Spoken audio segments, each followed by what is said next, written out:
Company की शुरुआत एक पारिवारिक झगड़े के कारण हुई थी और बीकाजी के संस्थापक अपने पारिवारिक बिजनेस से दूर अपने रास्ते पर चलने का नतीजा है। इसकी सफलता की कहानी काफी दिलचस्प है। बीकाजी की शुरुआत 1993 में हुई, मगर नमकीन ब्रांड की शुरुआत 1930 के दशक में हुई थी, जब मिठाई विक्रेता हल्दीराम अग्रवाल ने राजस्थान के रेगिस्तानी शहर बीकानेर में एक छोटा सा स्टोर स्थापित किया था। स्टोर में नमकीन स्नैक्स बेचे जाते थे, जिसमें जमीनी मोठ दाल से बनी इसकी प्रसिद्ध भुजिया भी शामिल थी, जो इस क्षेत्र में बड़े स्तर पर उगाई जाती थी।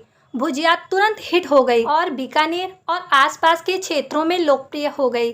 अगले कुछ दशकों में हल्दीराम का नाम फैल गया। कंपनी ने खुद को एक प्रमुख राष्ट्रीय ब्रांड के तौर पर स्थापित कर लिया, जो नमकीन और मिठाइयाँ बेचती थी। जैसे जैसे बिजनेस बढ़ता गया, पारंपरिक मारवाड़ी बिजनेसों की तरह हल्दीराम ने अपने भुजिया साम्राज्य की बागडोर अपने बेटों को सौंप दी, जिन्होंने अपने बाद उसे अपने बेटों को सौंप दिया। 1980 के दशक में शुरू हुई नोकझोंक।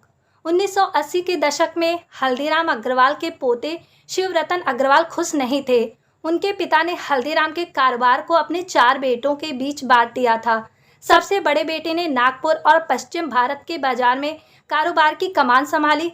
तीसरे और चौथे बेटों ने दिल्ली के कारोबार की कमान संभाली और उत्तर भारत के बाजार में काम किया। दूसरी ओर शिवरतन अग्रवाल को हल्दीराम के गृहनगर बीकानेर में कारोबार दिया गया और उन्हें राजस्थान के बाजार में काम करने के लिए कहा गया।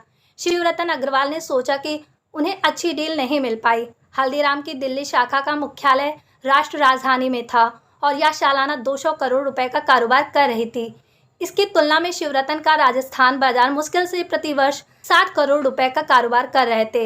1980 के दशक के अंत में शिवरतन ने फैसला किया कि वे कुछ अलग करेंगे। उन्होंने हल्दीराम के साथ अपने रास्ते अलग कर लिए और 1993 में बीकाजी नाम से एक पूरी तरह से नए ब्रांड की स्थापना की। कैसे आया बीकाजी नाम? बीकाजी नाम उस शहर के संस्थापक बीका राव के नाम पर रखा गया था, जहां हल्दीराम अग्रवाल ने अपनी पहली दुकान स्थापित की थी। हिंदी में सम्मान देने वाले शब्द जी को जोड़ा गया। शिवरतन अग्रवाल ने पारिवारिक बिजनेस से अपने हाथ खींच लिए थे और अपने नए कारोबार में जल्द ही अपनी पहचान बनाने में कामयाब रहे। उन्होंने बीकाजी को अंतर्राष्ट्रीय स्तर पर ले जाने का फैसला किया। बीकाजी अपने प्रोडक्ट्स को संयुक्त अरब अमीरात को निर्यात कर रहे थे और 1996 तक उन्होंने ऑस्ट्रेलिया को भी निर्यात शुरू कर दिया था। बीकाजी ने भारत में भी अपना कारोबार फैलाया। उन्होंने मिठाइयों और नमकीन की नई किस्मों को शामिल करने के लिए अपने प्रोडक्ट पोर्टफोलियो का विस्तार किया और 2008 में कंपनी ने अपना पहला रेस्तरां भी खोला। 2014 में स्टार्टअप कल्चर के बढ़ने के बाद बीकाजी ने निजी इक्विटी फर्म लाइट हाउस से पैसा जुटाया। 2018 में इसने संस्थागत निवेशक IIFL से निवेश हासिल किया और 2019 में बॉलीवुड सुपरस्टार अमिताभ बच्चन को अपना ब्रांड एम्बेसडर नियुक्त किया। शिवरतन अग्रवाल की मेहनत रंग लाई है। आज बीकाजी की भारत के नमकीन बाजार में 5% हिस्सेदारी है।